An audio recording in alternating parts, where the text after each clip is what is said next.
What's up, everybody? Welcome back to the channel. For anybody new, I am Matt Luna, and this is going to be my recap on my recent Major League Fishing Toyota Series event out on Lake Havasu. And I like to call Lake Havasu the best worst fishery that we have out in the West, because when you go at the right time to Lake Havasu, usually not around a tournament, that place is great. You catch a bunch of fish, you catch quality fish, big smallmouth, big largemouth. But when you go at the wrong time, usually around tournament time, because I really feel like Lake Havasu does not hold up to pressure very well, and when you have a tournament, you got a lot of boats practicing out there, it just starts to shut down. And in this tournament, the bite really got tough during the tournament and into practice as well. But I did manage to find some fish that helped me to put myself in a position to have a really good tournament. So let's get into it. So this video and my entire Lake Havasu series was presented by GCI Outdoor, 6 Sense Fishing, Waterland Fishing Optics, and Do It Molds. I've been talking to you guys about those companies all year long, and I really encourage you guys to support those companies, because without them, I wouldn't be able to make this content for you guys. I wouldn't be able to be out there fishing in these events that I've been able to do this year in 2021. So please support those companies. All kinds of discount codes and links to all these companies are down in the description of this video, so make sure to check those out. So real quick, a little bit more about Waterland Fishing Optics. They make fishing specific sunglasses. They have different lens colors, they have different frame styles. I've been wearing them for a long time now. A few of my favorite frames are the Sobros, the Hybros, and the Ashores.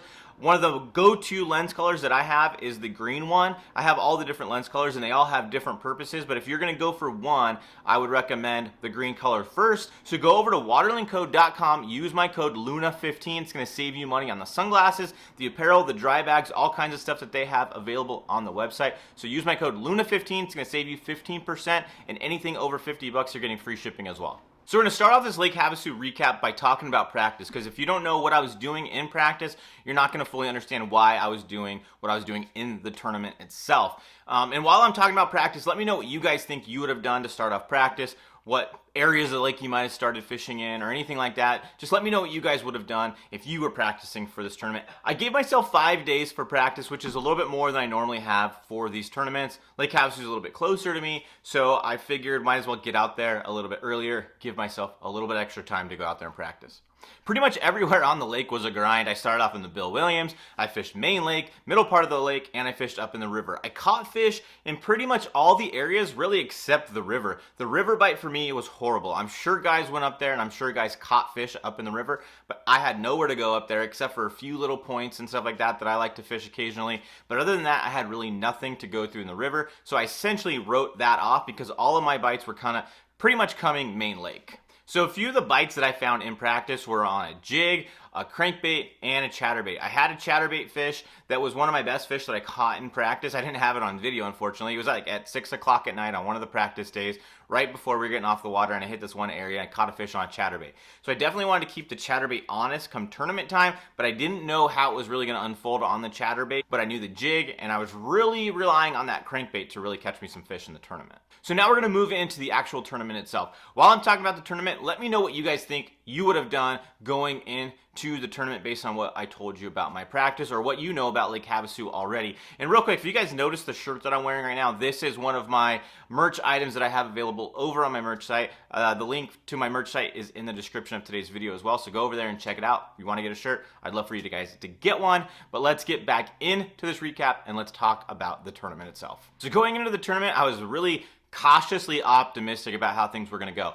The fish that I found in practice were decent. I caught some decent fish in practice on the crankbait, caught some decent fish on a jig, and I also had that good chatterbait fish. But I didn't know how it was going to unfold come tournament time. I didn't get enough bites to really feel super confident going in there, but I got some bites on some quality fish that things could go in my favor, and I really could have a good event. So going into day one, I didn't really know what to expect. I knew that there was a chance that I could catch them, but I also knew, based on not getting a ton of bites in practice, there was a real good chance that as well that I just wasn't gonna catch them and I was gonna have a real grind of a tournament.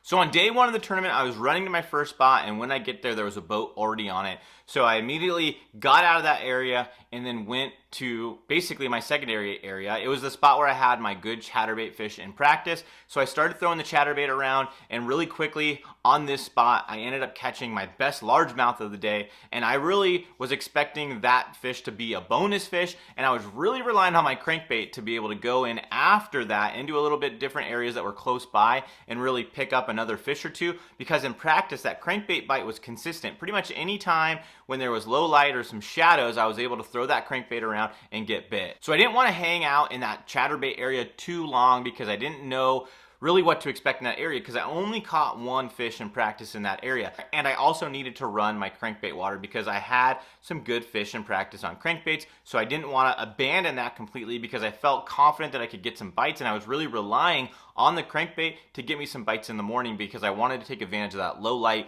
and throw some reaction baits in the morning. Unfortunately though, that crankbait bite did not come together for me come tournament time. I really struggled. I didn't catch any fish on the crankbait, and as soon as I started getting that vibe that the crankbait bite wasn't gonna be good, I just abandoned it completely, started going to run some of my jig areas. I caught another good smallmouth, my second fish of the day, on a jig. And then at that point, I knew that I wanted to maximize my morning time as much as I could, so I ran back to the chatterbait spot, fished the chatterbait around again, and I was able to catch another good largemouth off the same spot after letting it rest for a while. That was another bonus fish in my opinion, and after that, I started running a lot of my jig water again. So I go down to my furthest south spot and I start fishing around. I had this outside little hump that was holding some fish in practice that I got bit on, and there were more fish with it in practice when I caught that fish. Basically, I caught the jig fish, and as I'm fighting it, there were more fish with that fish coming up to the boat. So I knew there was a bunch of fish in that area, so I definitely wanted to spend some time down there. I go down there, I start throwing that jig around, and I caught one a little bit off the actual spot that I was focusing on, but those fish were in the area, and I was able to catch another good smallmouth on a jig, so now I was at 4 fish for the day. So unfortunately, I wasn't able to catch any more fish. I caught that last jig fish around 11 o'clock, and I was assuming that I had the rest of the day to get one more fish to fill out my limit for the day, and I wasn't able to do that. I knew that had a really good chance to hurt me, but I didn't know exactly how things were going to unfold in weighing because I knew the bite was tough, and I knew that I had quality fish in the box, but I had a feeling that that one fish that I wasn't able to bring into the scales on day one was going to end up hurting me. So we go to weigh in, I weigh in my 4 fish, I had 12-12 for the day, and it put me in 16th place. So even though on day one that chatterbait was very, very effective for me, it was on an isolated spot, so I didn't know how much I could really get out of that spot on day 2. I was hoping to be able to go there, catch a fish in the morning like I did on day 1. So that's the first spot that I went to on day 2. Fish around in there, ended up catching a couple red ear. So that reaction bite just wasn't feeling right for me. I knew that guys were catching some fish on reaction. I knew that there was a crankbait bite going in the grass, but I didn't have water to be able to go do that myself. I decided to just really focus on my jig pattern because I hadn't tried the jig in the morning, and I was hopeful that maybe that jig bite would be better in the morning, and then I would have a little bit longer of a time than I did the day before to really try to maximize my time fishing that jig and get a couple extra bites that I might have missed because I didn't start throwing the jig until, mid-morning. So I'm running some of that jig water, and I ended up catching 2 fish by 8:30, 9 o'clock. So I knew that I was on pace to be able to replicate my weight from day 1, which I really needed to, because I think if I would have done that, I probably would have been able to find myself in the top 10.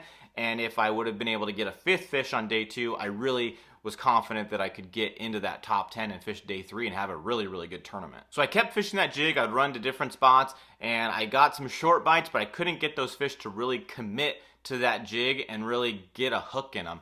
They would kind of just bite the tail, so those are typically smallmouth, or they could have been red ear, but most likely they were smallmouth in those areas, and it was just kind of like pecking at it. They wouldn't really commit to it. They wouldn't get into their mouth. They wouldn't pull away from you or anything like that smallmouth typically do. So then I started re-rigging everything, started putting on some finesse stuff in hopes that maybe a smaller bait, something a smaller profile, would get some of those fish to commit to it, and I could put some more fish in the boat. And those finesse baits just really weren't producing for me. I wasn't getting any bites or anything like that, and I just kept trying to grind it out, trying to get at least 1 more fish, 2 more fish, just something else in the boat, because I knew that even with those 2 fish, they were quality fish. I wasn't out of it yet. I just really needed to keep focused and catch a couple more fish, and it would have put me definitely into check range and possibly into that top 10, but I wasn't able to do it. I only managed 2 fish at the end of day 2. I go and weigh my fish, and I ended up with 6 pounds on the day, which dropped me down to 27th. Still not a bad event, but still kind of disappointed because I could have had a much better event.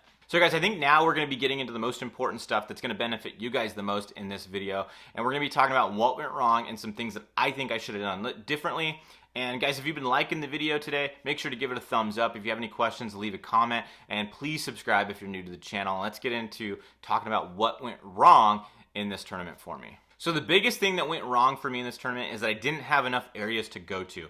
I really needed probably 3 or 4 more areas to really give me a good tournament, because if I would have had 3 or 4 different spots or different areas that I could have went to each day, I would have been able to probably get another bite or 2, and that would have really changed the entire dynamic of how this tournament unfolded, because I got those bonus fish on day 1 really on the chatterbait, and then if I had more jig areas, I would have been able to probably pick off another couple fish throughout the event, and that would have completely changed the entire event for me. 2 more fish might have put me in the top 10. 1 more fish for sure would have gotten me paid. I knew in the tournament I needed to fish the moment, as Mike Iaconelli would say. I knew I needed to be open-minded because I didn't have an amazing practice to where I could really focus in and focus on the bite that I had found in practice. Things were kind of hit and miss based on my practice, so I needed to stay open-minded, which was good because it really allowed me to do the chatterbait deal a little bit more than I anticipated, because I caught that good one, I let it rest, and I came back, and that produced 2 quality fish for me on day 1. And I needed to fish that jig water for sure, and I'm glad that I didn't let the crankbait bite kind of take over and do that too long. I'm glad I was able to, abandon that pretty quickly, using that idea that I needed to fish the moment, and I fished that jig and ended up catching 2 more fish. So I really think it's at this point where I should have started fishing differently. I should have started really picking up the pace. I kind of ran my best stuff that I had on day 1, and I had 4 fish. So what I should have started doing was covering a lot more water, hitting a lot more of those similar style points, and fishing them very, very quickly, making a few casts going to the next one. And I probably would have stumbled upon some active fish and picked off at least another bite. And I should have really, really done that on day 2 for the better part of my day, because if I would have just stumbled onto the right area and been able to catch a fish or 2, it would change the entire scope of my tournament. So with the results of this tournament, I'm kind of torn, because part of me is satisfied with the fact that I found the right quality fish to really have a good tournament out there at Lake Havasu, but I'm really bummed with myself that I wasn't able to make the top 10 or cash a check in this tournament because I didn't have enough areas. So there's like an internal struggle that I have going on with how this tournament ended up. I feel like that 27th place finish was okay, but I definitely could have had a better tournament. I could have cashed a check, and I really could have been in that top 10 in this tournament, but I just needed a couple more of those areas and a couple more of those fish, like I said. If you haven't watched all the content from my Lake Havasu trip, please go back and watch it. I think there's a lot of value to watch the on the way video all the way through to the tournament recap video, because you're going to be able to follow along and know exactly what I'm talking about in today's video. So go back, watch those videos.